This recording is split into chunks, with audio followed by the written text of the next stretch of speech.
Hello, my name's Greg Caruso. I am Associate Professor of Philosophy and Chair of the Humanities Department at Corning Community College. I work mainly on free will, consciousness, much like yourself, Neil, and occasionally interested in issues related to science and religion, but want to introduce yourself? I'm Neil Levy. I'm head of neuroethics at the Florey Institute of Neuroscience and Mental Health. I work, as Greg mentioned, in free will and consciousness. I also work in many other things: applied ethics, philosophical psychology, a little bit of epistemology, all kinds of things. And we're here chatting about our shared interests in the role of consciousness in behavior and the way in which uh, it might or might not play a role in underwriting moral responsibility. That's all right. And in particular, we're going to discuss your new book. You want to hold that up, perhaps, for people to see? There it is, new Oxford University Press book, Consciousness and Moral Responsibility. Not the most novel of titles or innovative of titles. It's got a one big advantage over most other books on the market. It's very short, 127 pages of text. And well worth the read, I should say. Yeah.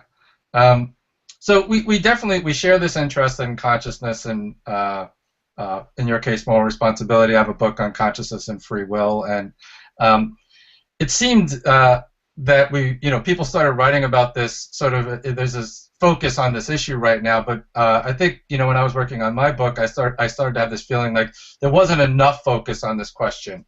And your book does an excellent job laying out, I think, issues, problems, and challenges in the relationship between consciousness.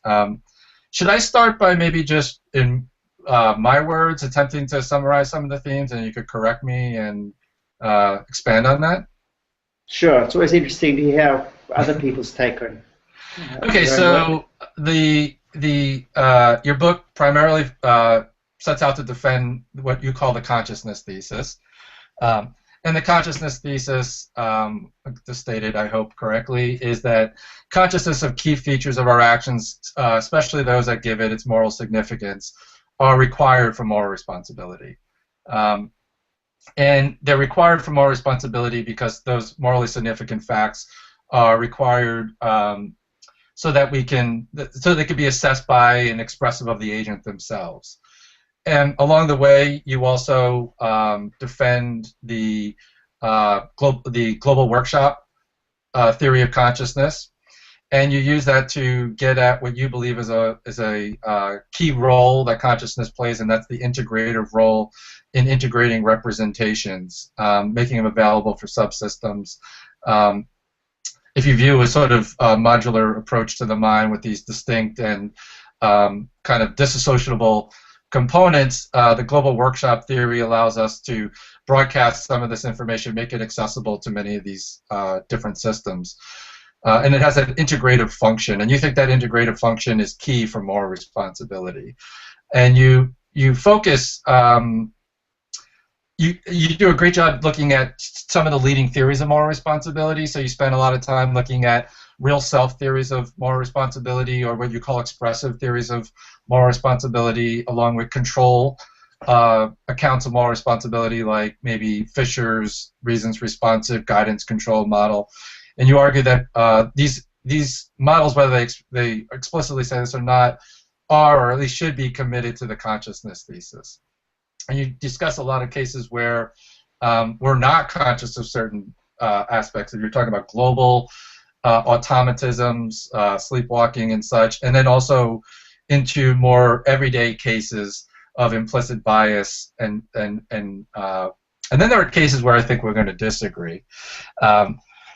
But these cases, like for example, global automatism with somnambulism, as an example, would not fulfill the consciousness thesis, but also in these cases they're going to normally not attribute moral responsibility. We don't have enough integrative ability to assess and assess the morally significant facts to make them expressive enough for the agent to hold that agent morally responsible. So, am I in the ballpark?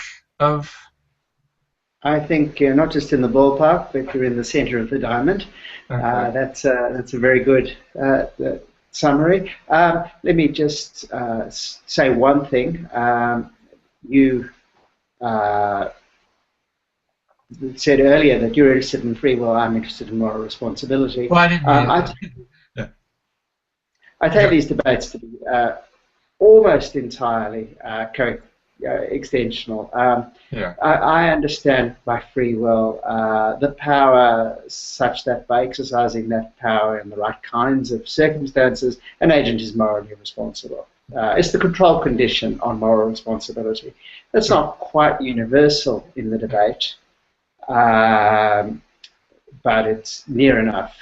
So I think it's useful to talk about moral responsibility because intuitions about moral responsibility are much stronger than intuitions about, I raise my hand at tea, is that a free act? Mm-hmm. But I take it that our target is more or less the same. Yeah, and I agree because I define free will as that power ability that's required for to hold agents morally responsible in the kind of desert-based sense, and I think we share, I think, a essential definition there. So I might go back and forth between free will and moral responsibility. But you also spend a lot of time talking about those people who reject the consciousness thesis. People like Scheer, Arplay, Smith, and I think you do a good job. I think far better than I tried to do in my book, because I defend, I think, something along the lines of a consciousness thesis as well. But you do a good job addressing those who reject it. To set up a difference, though, where we could maybe get to a little later, you address my view maybe in the conclusion of your book, where there's a kind of you walk a knife's edge, I think, and I want to get a little clear on where you are here with. So you have people on one side that are going to reject the consciousness thesis, say it's not required for moral responsibility. And you want to argue that it is. I want to agree with you that it is. And I think it's really important, the role that you lay out that consciousness plays and how it's key to holding agents accountable.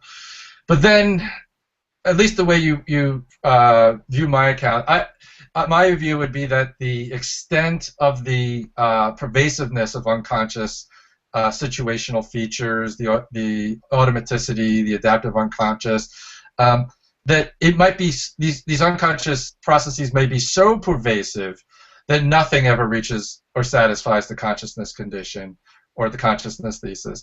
You want to be somewhere in the middle of those, right? So you want to demand the consciousness thesis, argue that those that reject it are rejecting it falsely, and that they are or should be, or even maybe implicitly are, committed to something like the consciousness thesis. But you don't want to go as far as sliding into skepticism, at least not for this reason. You are a skeptic for other reasons, Sure. But not for this reason, in the way that my view may take these developments in the behavioral cognitive neurosciences as perhaps showing that the unconscious processes are so pervasive that maybe this consciousness requirement can't be satisfied. Is that sort of a fair assessment where you are in the middle of that? Right. So as you say, I walk a knife edge. I walk two knife edges because the other one is that, as you just mentioned, I am in fact a skeptic. So I'm in this kind of uncomfortable position of defending the consciousness thesis against people like you, and saying, no, we can be morally responsible so far as consciousness is concerned. But on the other hand, I actually end up in the same place, but for entirely different reasons. Arguing that nobody can be morally responsible. So I don't think that's right. Your last book, Hard Luck. All right. Right. In terms of my position, let me just put this on the table, and then we could fight over some of the differences, perhaps. But I would probably say I'm more of a skeptic. I'm probably closer to you than you may think. I mean, I'm probably more of a skeptic for the philosophical reasons, actually. And I take, the arguments that you've laid out, the arguments that Pierre Boom has laid out, and Strawson to the extent that he's a skeptic, and I take these to be very powerful and in themselves sufficient to establish, I think, free will skepticism for me. My book, I do spend a lot of time on the empirical stuff, a lot of time on consciousness. And I do make a claim in there. It may not be strong enough a claim, but my claim is sort of a conditional conclusion. To the extent that our actions are determined by automatic and unconscious processes, which I acknowledge is an empirical matter, to the extent that they are, to that extent, free will is an illusion. I just may think that they go further than you, maybe. So if I were to say, like, maybe our reasons for rejecting compatibilism is a good way to look at it, I would reject compatibilism for external reasons, like yourself, external attacks having to do with philosophical, purely non-empirical arguments, like luck arguments, like Puriboom's four-case arguments and such. But I would also spend, and I do actually spend a lot of time also looking at what I would consider an internal challenge to compatibilism, which is that compatibilists, even on their own commitments, like reasons responsiveness accounts, Frankfurt's hierarchical accounts, that they might have a really hard time with all this empirical stuff that's coming out that appears to be what Thomas Nettelhofer calls the threat of shrinking agency, right? That we're shrinking the realm at which maybe the compatibilists could fulfill even the conditions that they stipulate. And this would be more of an internal criticism versus what I would consider an external attack on compatibilism itself. So I guess I would be a skeptic for both reasons. I would rely primarily on the philosophical external ones if I was pushed, but I do think there's enough of an internal challenge. And maybe compatibilists are coming around to finally seriously addressing it, but in the past it seems that they've just ignored issues about consciousness. Yeah, I think that's right. I think that the compatibilist's best hope, and I'm using compatibilists in the way you are, which is not in fact a sense I'm entirely happy with, because I consider myself a compatibilist. Okay.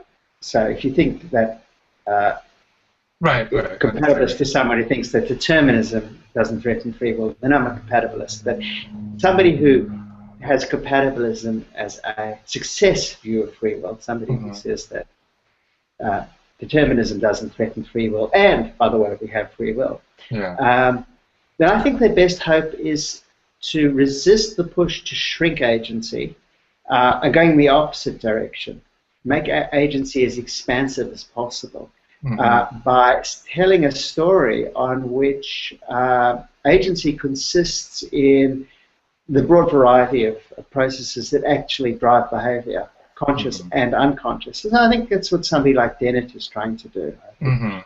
So Dennett's response to Levitt is to say, well, Levitt's experiments indicate that certain aspects of the self that we think are out of the loop are very important, but out of the loop. And his response is to say, well, that's not what we should be identifying the agent with, those important parts. Right. Instead, we should be saying we are the loop.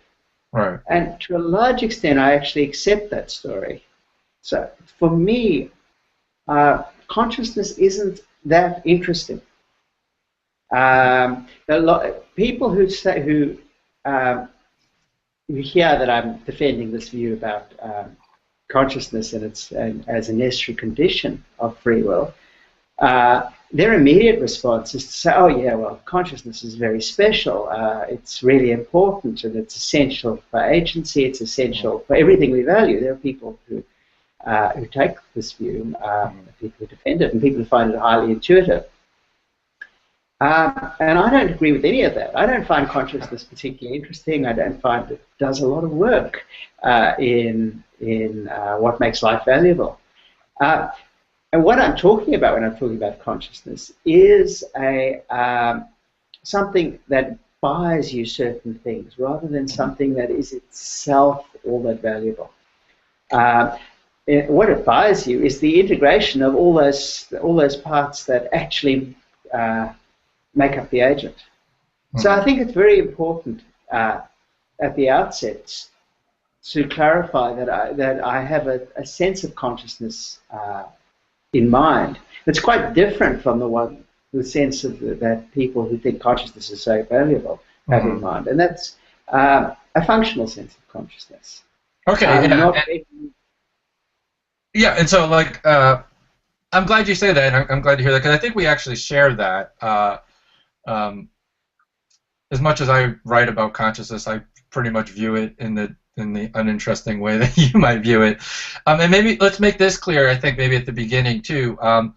You make it very clear that you're not talking about phenomenal consciousness, and you don't even really need to address issues like the hard problem of consciousness or the explanatory gap problems. Um, you're primarily interested in what might be at least equivalent to something like access consciousness in Bloch's terms. Um, and for you, it's that kind of functional role that it plays in the integrative nature that we laid out earlier. That's really important here, at least in this discussion. But in terms of the phenomenal aspects, you don't really have to take a position. You don't necessarily have to impart it with any specialness or have to give an account of that. And so you sort of set that aside very very early in the book, right? You put that as a separate issue. Right. So when I say I've got a functional notion of consciousness, I'm Yeah, not begging any questions. People, there's a big right, debate: can consciousness be functionalized? But right, right. when people ask that, they're asking about phenomenal consciousness, and I'm really genuinely uninterested in those questions. Mm-hmm. So I just don't take a view. Okay, so let me maybe push on that first before I come back to some of the other maybe bigger issues that we disagree on. That um, how much can we really separate the functional? I mean, the question of phenomenology. I know you do it. Um, First of all, I'm not completely happy with Ned Block's distinctions of phenomenal consciousness and access consciousness, although I know they're very widespread and prevalent. People use those. Um, I think, as you know, I defend the higher order thought theory of consciousness, and it's a little bit harder for me to always understand or translate my terms into the terms of, Block's distinctions. Um, Block, for example, can have phenomenal consciousness without access consciousness, where for me, I don't think I want to even call that consciousness. The flip side is, and there's no real cases, I think, but he accepts like the zombie paradigm as a possibility where you can have access consciousness with no phenomenal consciousness. And if you want to fully focus on access consciousness or an idea or conception of consciousness, at least close enough to that, could you, on your account, allow for a completely morally responsible zombie? I don't see why not. Okay.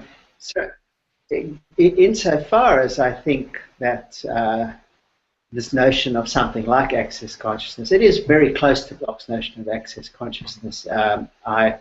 Bloch builds certain things into his notion that I wouldn't build in because I think they should be, we should, they should be matters for empirical inquiry about whether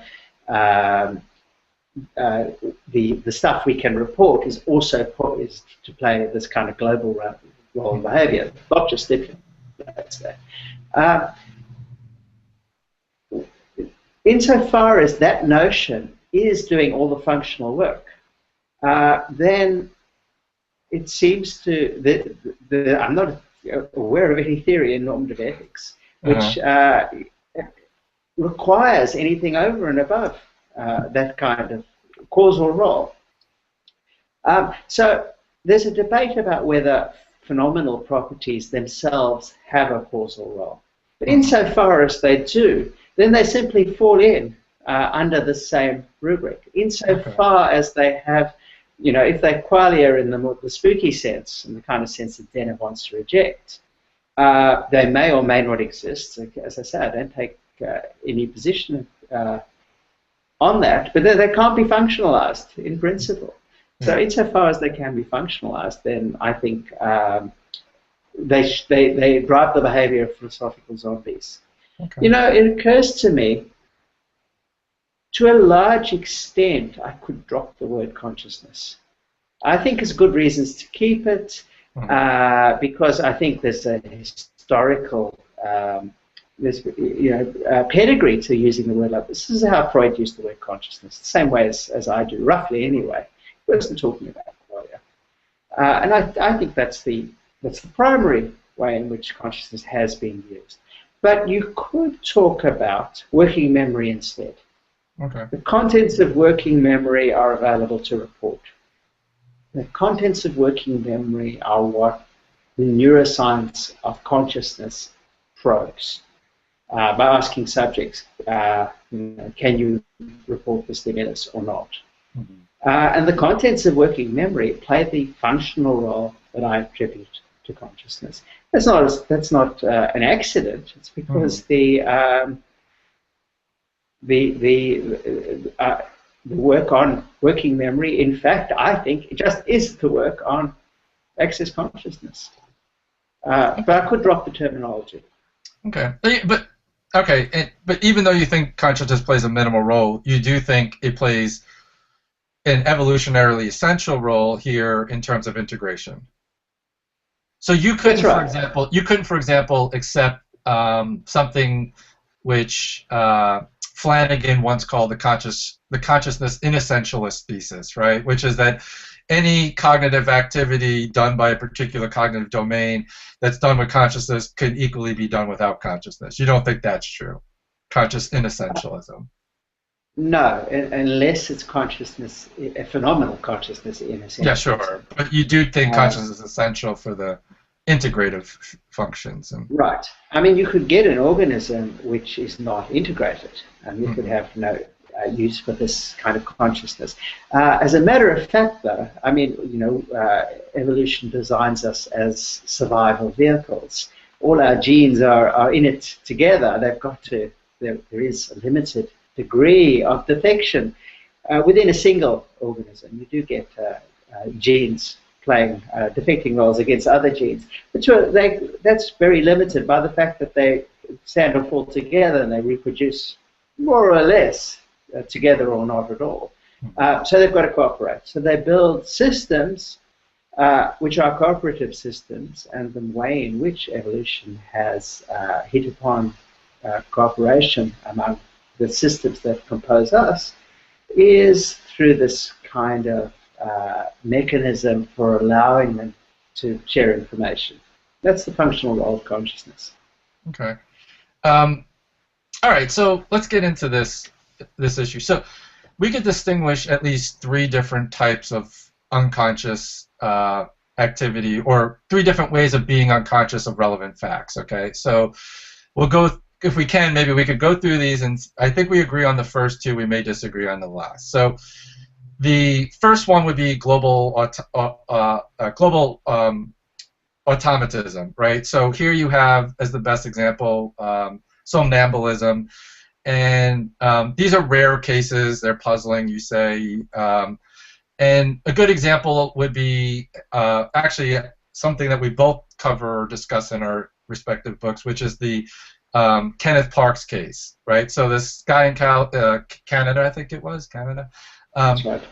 gets in his car, asleep supposedly, right? Gets in his car, drives 14 miles or so, stabs to death his mother-in-law, strangles, I think, unconscious his father-in-law, and in the trial, ultimately, he's exonerated because of the fact that this was documented as a case of somnambulism.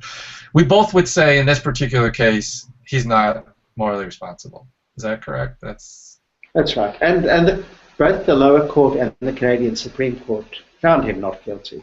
So that the law has its own internal logic. That's some evidence that the folk are in agreement about this case. right. And just to put it into terms of your theory, he's not conscious in this. I'm sorry. He's not morally responsible because he doesn't fulfill a consciousness thesis, which would be required for him to assess and for these actions to be truly expressive of him as an agent. Right. So Okay. when he responds to the knife, for instance, he responds to the affordances of the knife. He responds to the suggestions of use of a knife. This is what a knife is for. What he doesn't respond to, what he's incapable of bringing to bear on his action, is a whole range of stuff about him, about his values, his beliefs, his goals. which are situation relevant and which, were he conscious, he would bring to bear. So, for example, we know because his parents-in-law had younger children who were at home. We know that his mother-in-law screamed and, Ken, what are you doing? By the way, I know, was tempted to immediately think of stereotypical stories about people's relations to their parents-in-law, their mother-in-law in particular. In fact, he was closer to his mother-in-law than he was to his own mother. So she pleaded with him under ordinary circumstances that would have triggered various attitudes of his, which he would have brought to bear in assessing what he was doing. But because he wasn't conscious, only certain states of him were online. Only certain modules were capable of driving the behavior.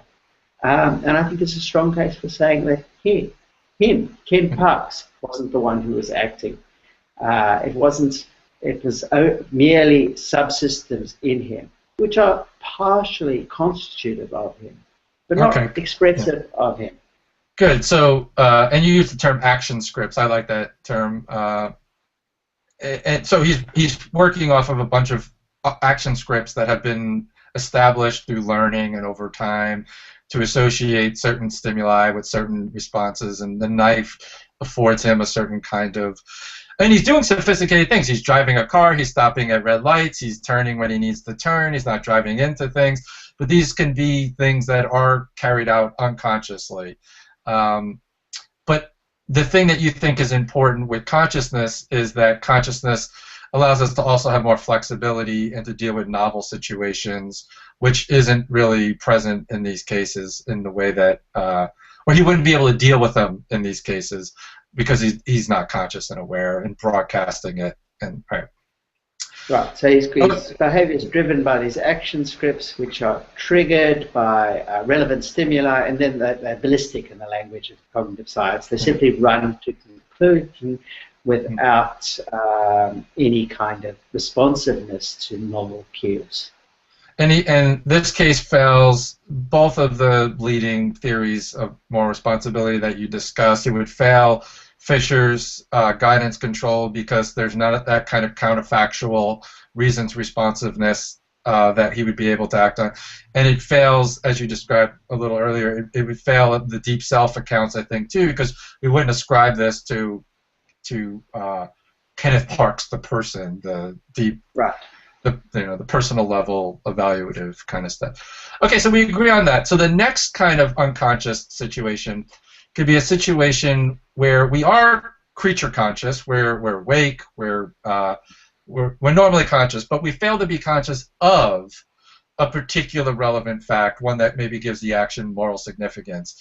And here is where you talk about cases of implicit bias. And if I understand you correctly, I think we both agree that in this case people would not be morally responsible either. Right, and here is where I think the folk intuition starts to pull away from. Right. So I'd like you to come with me, and I'm glad we're on the same side of this. I think we're going to both, or you're especially going to get pushed back on number 2, on this second case. You want to describe the study with the implicit sexism bias? Right, so this is a lovely study. It's much replicated. I know that philosophers have this suspicion about social psychology. I can reassure them this is a much replicated study. In this one, it's one of the many using CVs.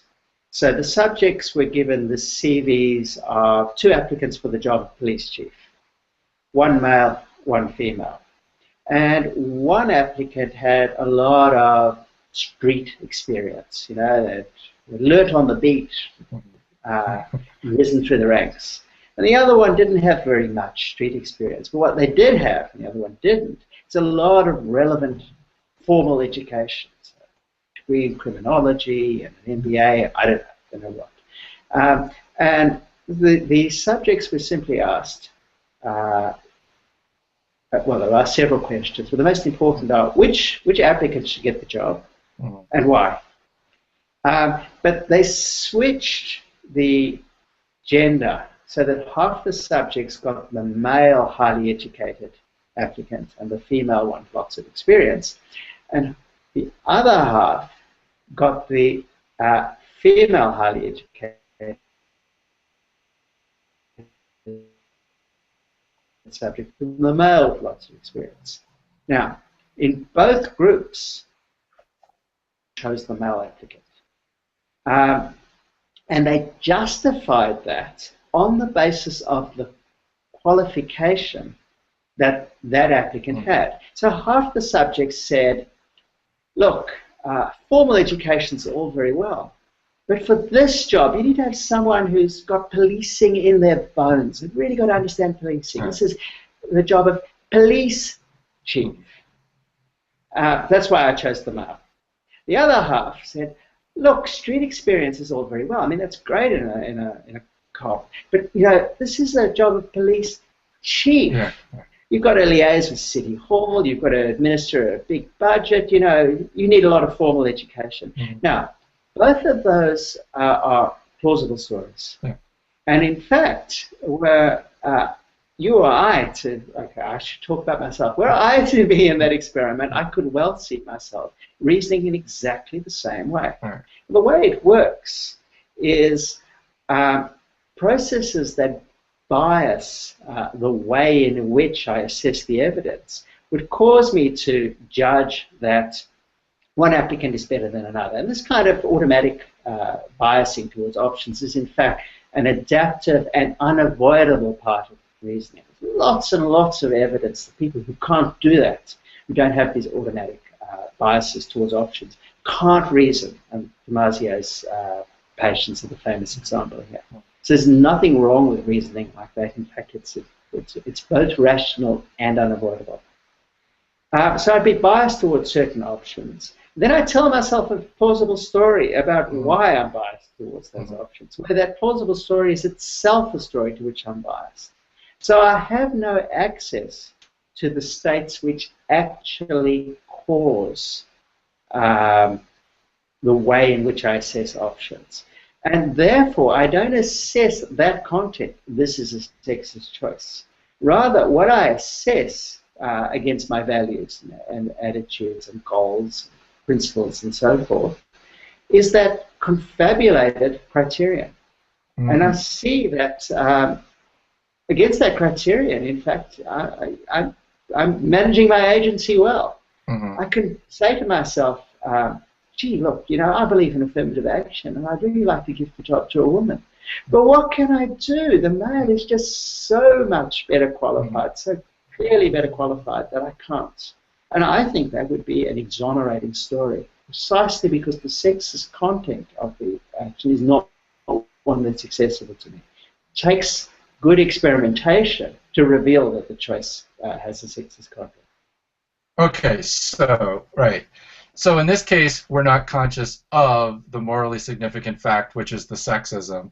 We're conscious of a confabulated tale of our sort of rationalization as to why we chose the male.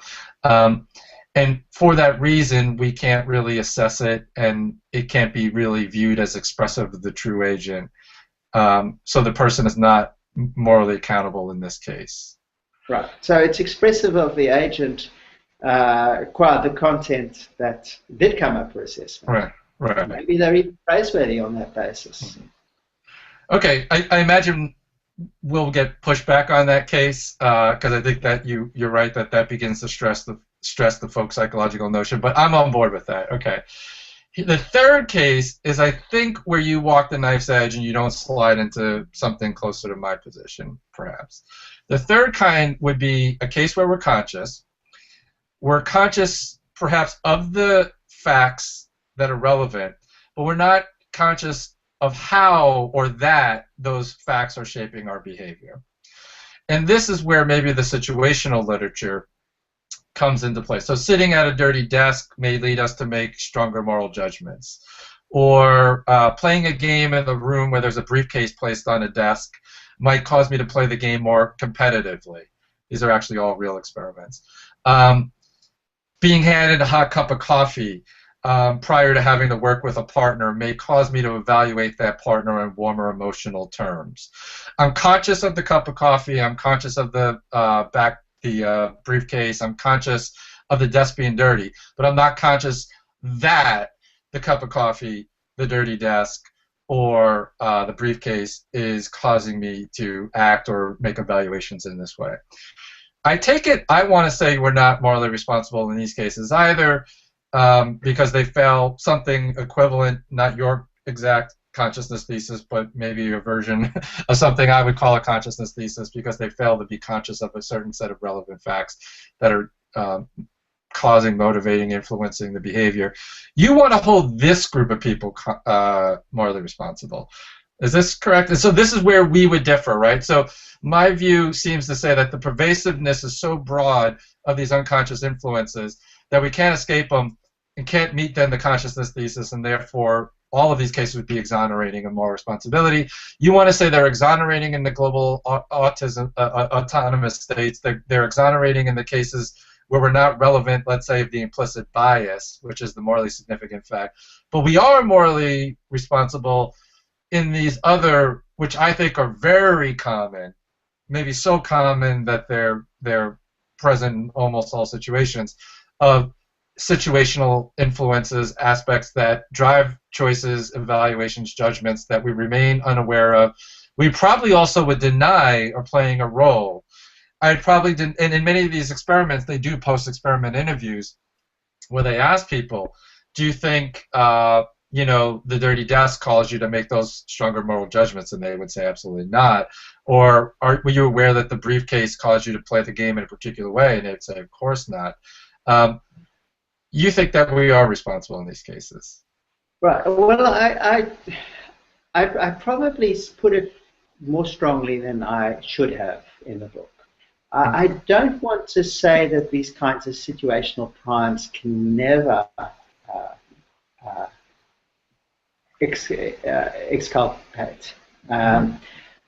Nor, for that matter, do I think that in the earlier kinds of cases in which our judgments are driven by factors of which we're unaware, that we're always not morally responsible. Again, just insofar as the consciousness thesis is concerned. But I do think that there are cases in which we'd agree. There may be cases in which, for one agent, exculpating, and for another agent, it's not, even though the case is otherwise identical. A lot depends on two things. First of all, there are big empirical questions here. In a lot of these experiments, the effect sizes are not that impressive. So, for example, if you look at John Haight's work, famously discussed influences moral judgment. Now, I can't remember the effect size in the Dirty Desk experiment, which was a study in which he wasn't first author. I think he was about third. It's one of those in which he takes to support his view. But if you look at the effect size in something like the famous, I think it's called Dan experiment, in which hypnotic suggestion was used to induce a disgust response to the word often, and subjects then confabulated, this is how he puts it, moral wrongness in a situation in which there is none whatsoever. In fact, although the difference is significant, he got the reportable finding, and deservedly so. We shouldn't overemphasize the import of the finding, because it moved people from judging that the action was in no way morally wrong to still not morally wrong. So it moved it on a 100-point scale from 7 to like 38, but still well below the midpoint. Right, so, but there is a rich literature on situationism where, I mean, like the famous dime in the telephone payphone example. That one I remember the numbers being something like those who found the dime, something like 86, almost 90% of people actually stopped to help the person who dropped items in front of them. Where only 6% of those who did not find the dime stop to help. That's pretty substantial. And then you get In fact, that's too substantial. yeah, yeah, and then you It, get well, you get ones like well, if you look at say one of John Barg's examples of the priming for so we have three groups, a control group. We unconsciously prime one group about rudeness primes and one group about patience. So we got three groups. They thought they were doing a completely unrelated experiment, but the experiment was actually the priming experiment. And then they're told to go down the hallway, talk to Professor X, fill out some paperwork before they leave. They go down the hallway. He's in a mock stage conversation. The real experiment is to see how long it takes them to interrupt. The people who were unconsciously primed with rudeness primes interrupt almost immediately, a very high percentage, if I recall. Those who are primed with patience, in many cases, time out of the arbitrary limit they placed on it for ethical constraint purposes. It was 10 minutes or something. And they just waited. So, okay, so here's a case. We could use this as a test case. I'm not aware. I'm aware of my interrupting in the conversation or not interrupting. That's globally broadcast. I'm not aware, however, that the reason I'm interrupting is that I've been primed with rudeness primes or something. I'm not aware of that. I would deny later in post-experiment interviews that those earlier experiments had any effect on my decision. And it seems very much like, to me at least, like the implicit bias case. What I'm aware of is my confabulated explanation. What I'm aware of is the confabulated story, oh, I'm really in a rush. Like, I really got to get out of here. That's why I'm interrupting. Or, so would you say that in this case, is this exonerating or exculpatory?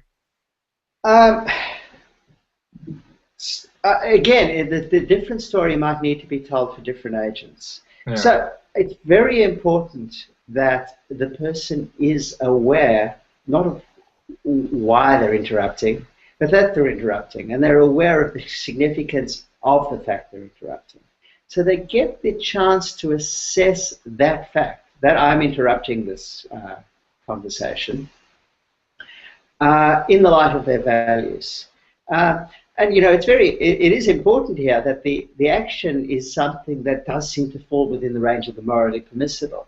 So it doesn't seem to have shifted anyone from acting in a way which, on reflection, they would think is incompatible with their values. What in fact seems to have happened is it biased the processing of the situation in such a way that they thought that rudeness was a little less uncalled for in this circumstance. So no doubt they perceived the professor as slightly more dismissive or contemptuous of them for continuing their conversation than they would have otherwise. But it didn't cause them to act in a way that is out of line with their values.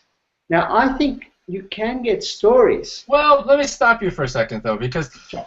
on a Fisher-like counterfactual reasons responsive account, maybe we could say a case, or at least you're right, it might be different for different people and different agents, but I could imagine cases where if someone were conscious of the relevant facts in this situation, they would have acted differently and been responsive to different sets of reasons, to be more patient, to wait a little longer, to let the person finish what they were saying. And in that case, maybe we failed to fulfill that reasons responsive criteria for moral responsibility in a case like that, at least under that description of how I would you say that? Or I agree that the reasons to which the agents respond are going to be different depending on the primes to which they've been exposed. But they still satisfy the Fisher and Revizor story on both possible worlds, those in which they've been primed with rudeness and those in which they've been primed with politeness. Because in both cases, they satisfy the reasons receptive and reasons reactiveness criterion. They're receptive to reasons, they recognize them as reasons, and there's at least one possible world in which they would actually react to some of the reasons to which they're receptive.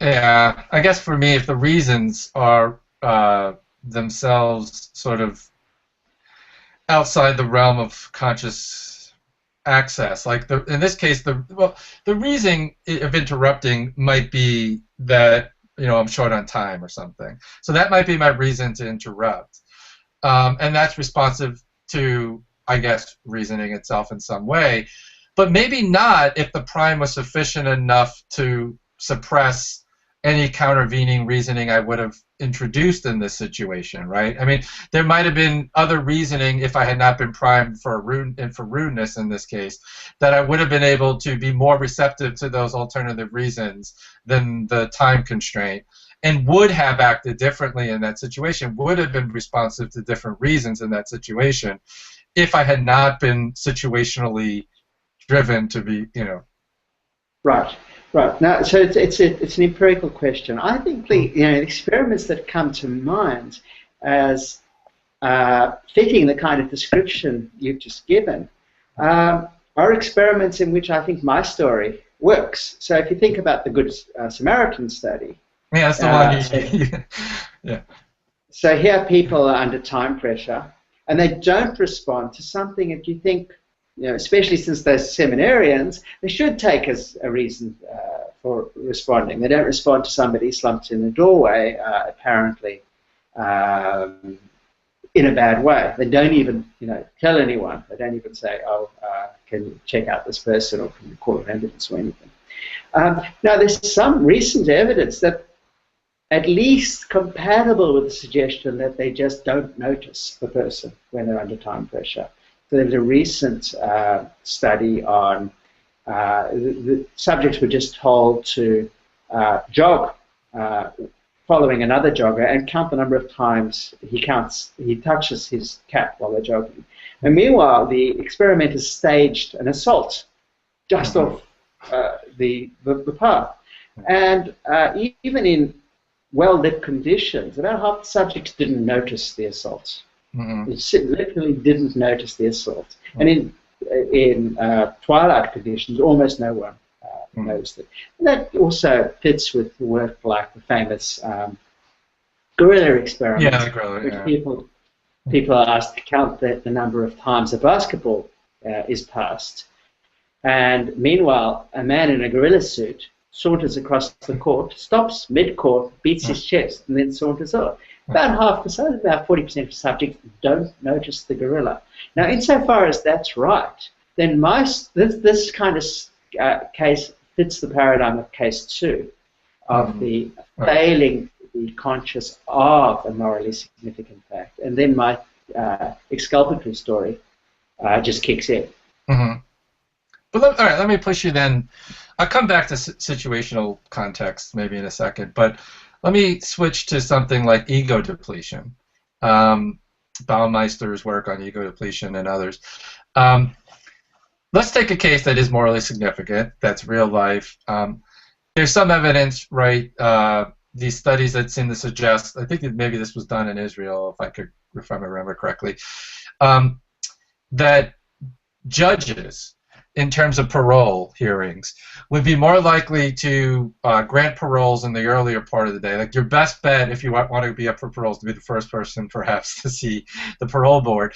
But as you got closer to lunch, if you use the kind of ego depletion analysis here, there was a depletion of ego, there was a depletion of ability to, essentially there was a kind of overtasking here, where the default position becomes something like, well, don't do anything that is too risky. So in this case, relinquishing a prisoner or giving them parole would require more ego, more effort than it would be to just deny parole. So as you get closer to lunchtime, it turns out these people tend to have lower chances of getting parole. And it turns, I think there's a bit of a spike after lunch again, where it might be good to go see the parole board, and then it depletes again. Okay, so in this case, I am conscious of the reasons that I'm deciding to grant parole or not grant parole. But am I conscious of, or am I conscious in this case of confabulated tales? Am I confabulating it just like with the implicit bias case? That really what's going on, something like implicit bias, you pick the male, candidate, and then you figure out what reasons you have for picking the male candidate. Either it's because they were streetwise or because they were well educated. And once you flip them, you would come up with different reasons, but you're still going to pick the male candidate.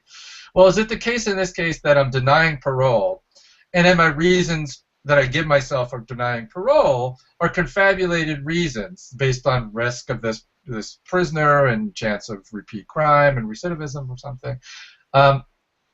If that is the story, would you say these cases would not bear more responsibility?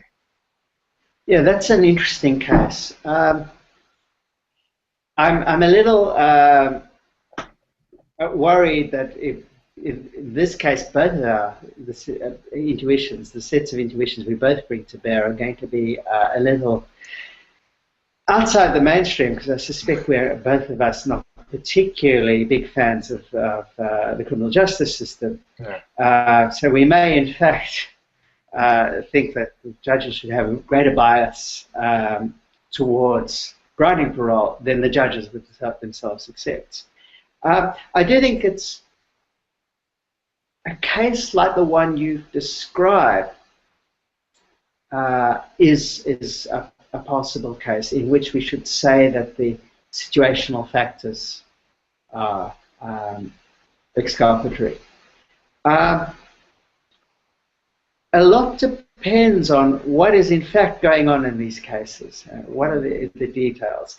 Is it the case that the judges regard them all as pretty much close calls? So that they think that were I to flip a coin for each of these cases and make my decision on that basis, I wouldn't be doing the defendant an injustice.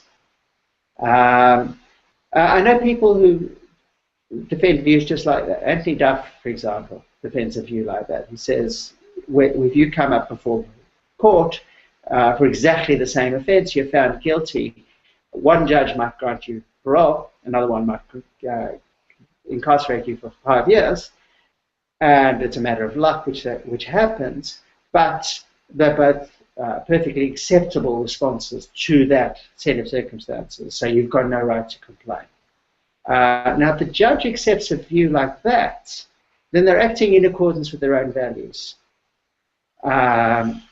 And perhaps they are responsible in that case. Yeah.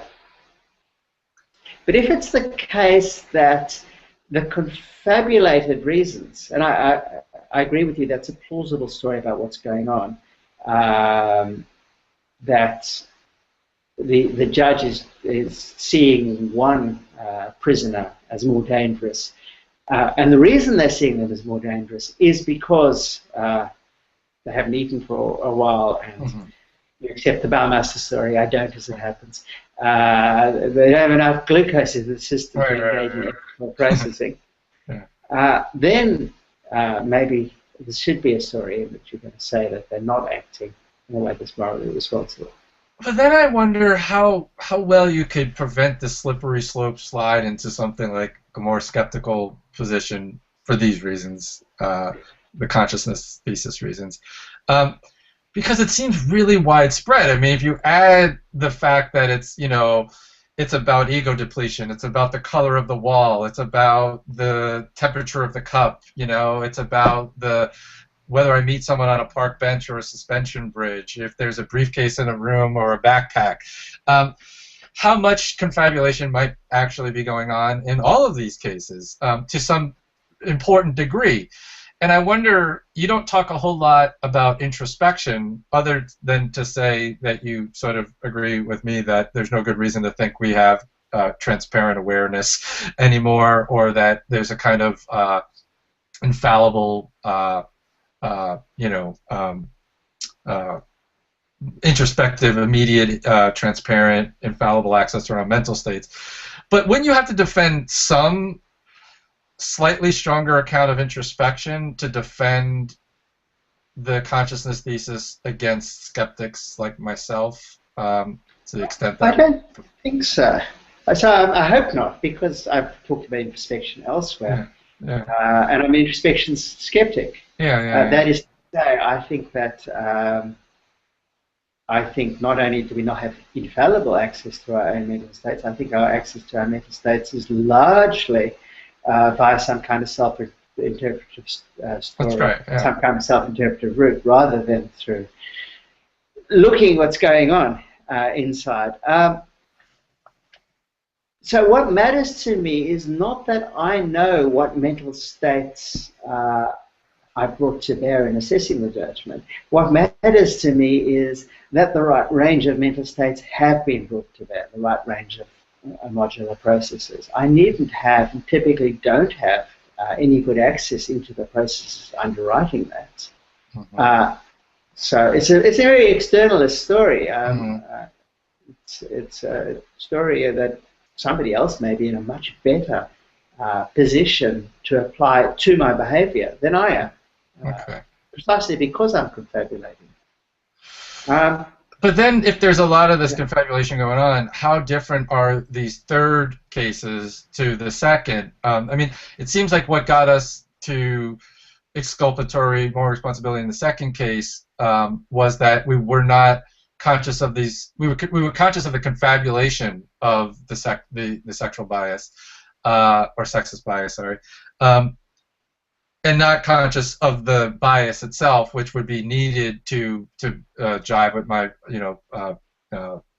personal level evaluations and such. But what about just the typical example? This is kind of common type example where there are these studies that suggest that people will spend more money on a bottle of wine if classical music is being played in the liquor store than if top 40 or rock and roll. And I don't remember the exact number, but maybe it's say 10% more they would be willing to spend on the bottle of wine.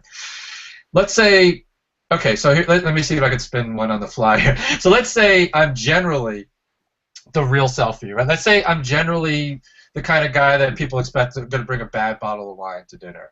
And I'm the dinner guest that they invited over, and they're like, oh, we'll make sure we have an extra bottle of wine because Gregg always brings that $10 bottle of wine that no one could drink, right?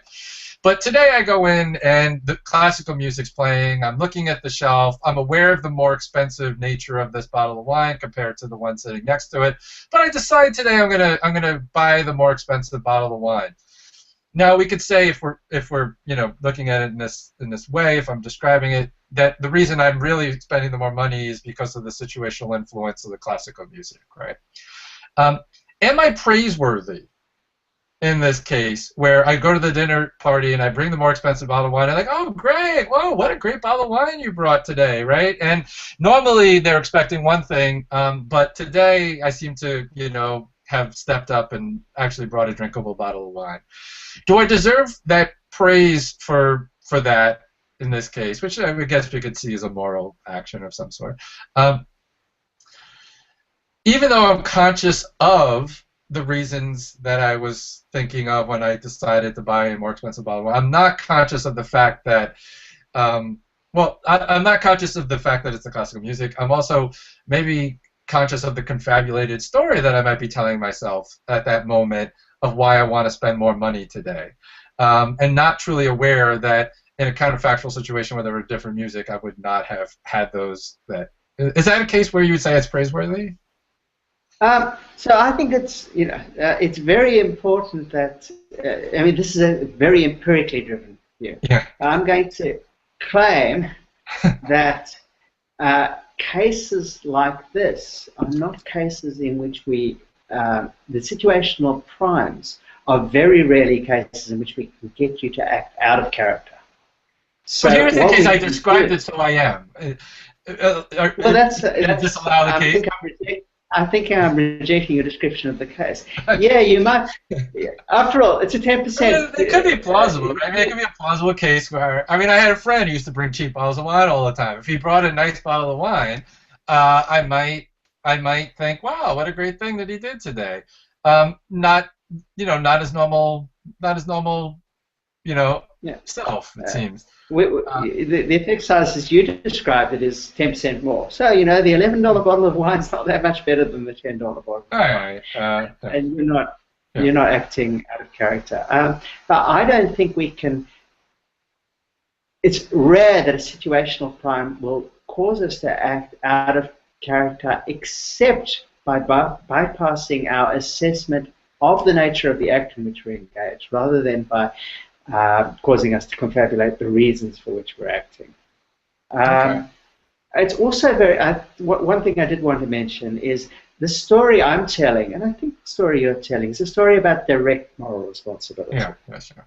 So agents can fail to satisfy these conditions and still be morally responsible because they've done things to inculcate these kinds of dispositions in themselves. And that kind of inculcation, not under that description, I don't know about you, but I never think myself today I'm inculcating a disposition to respond in a certain way.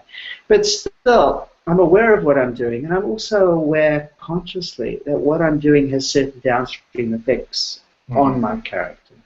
So given that we can look at the history of agents in assessing their degree of moral responsibility, in principle, we'd have to find the facts that make them morally responsible in the situation. And that gives us some leeway for saying they can be morally responsible, despite the fact that there's a lot of confabulation going on.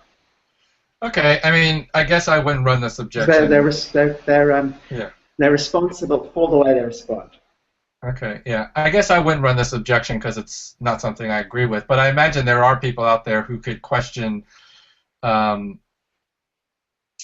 if there really is a deep self in this way, or what you might call a character. I mean, you have the early attacks on some people take the situational literature, not myself. I think Stitch does, and maybe some others, to actually show that there is no set character in these cases at all to really talk about that. We're just sort of a bundle of situational virtues or actions that are stimulated at the moment from the dime or the Good Samaritan.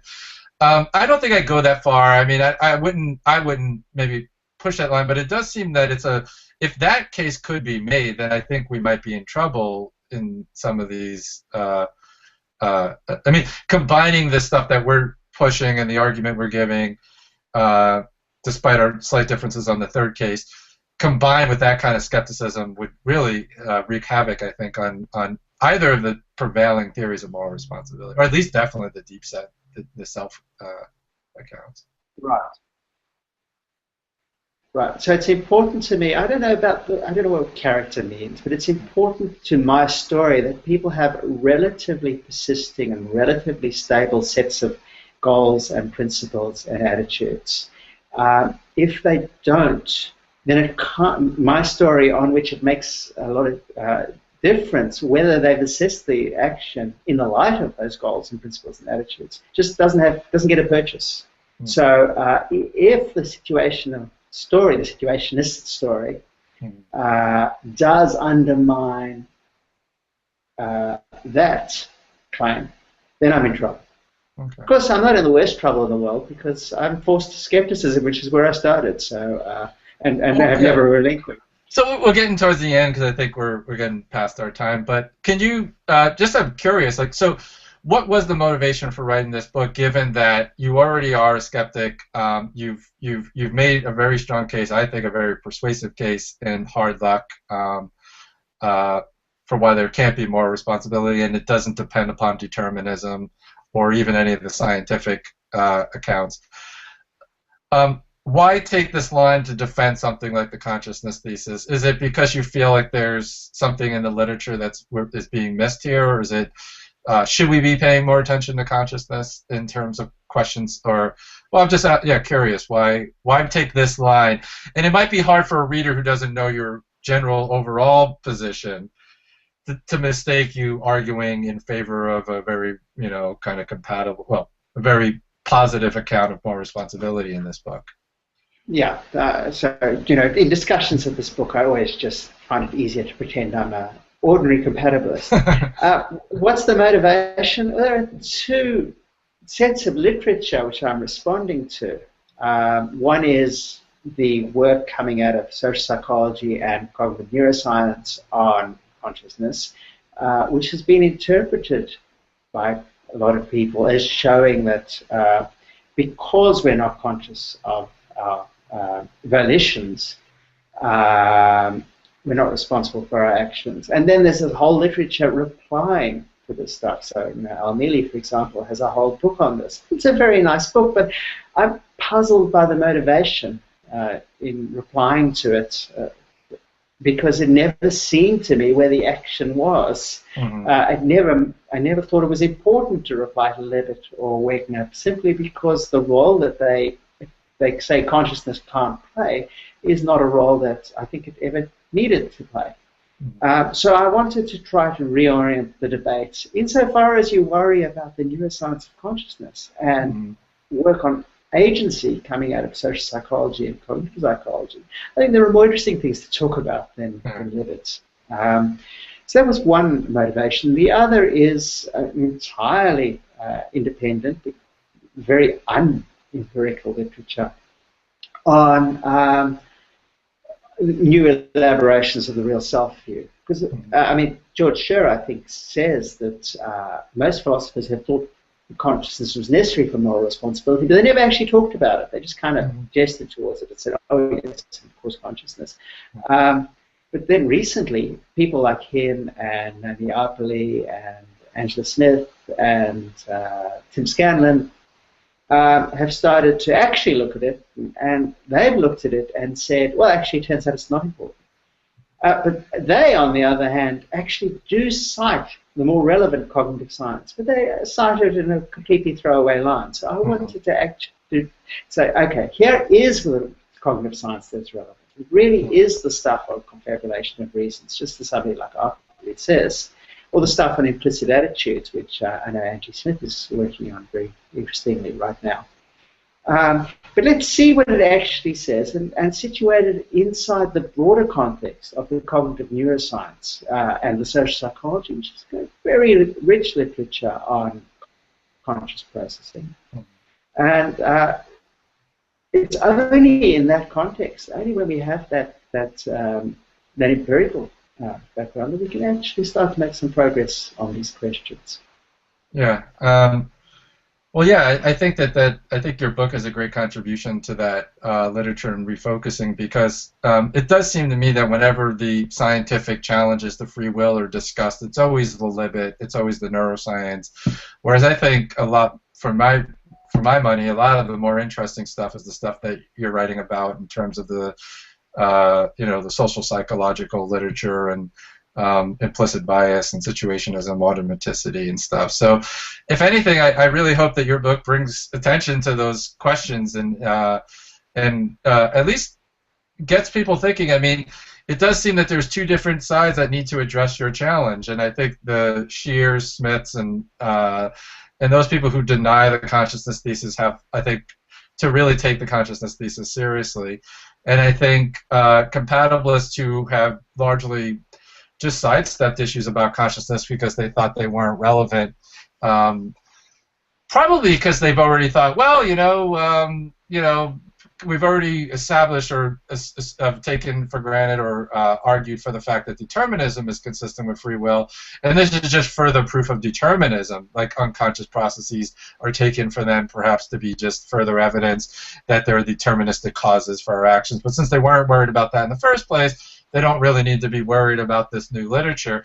I think your book, and maybe hopefully to some small extent my book, is an attempt to say, no, I really do think you need to take this stuff seriously, because there is at least a concern of shrinking agency here to a degree, and maybe to a large degree, and maybe we disagree to how far that extent goes, but I don't think it's something that can be avoided in terms of really getting deep into discussion about moral responsibility to have to address the challenge, I think, that you lay out. So. Right. Yeah. Compatibilists often want to present themselves as talking about the necessary conditions for free will in all possible worlds, and that's fine insofar as that's your goal. You don't need to talk about this stuff. But if you actually, maybe once in a while, it's actually interesting to ask about us here on this world. And insofar as you're actually concerned with real agents, you've got to get involved in messy empirical details. Well, thank you very much. It's been a lot of fun for me. So, thank you. Thank you, Greg. It has been. Yeah, thank you. Oh, thank you.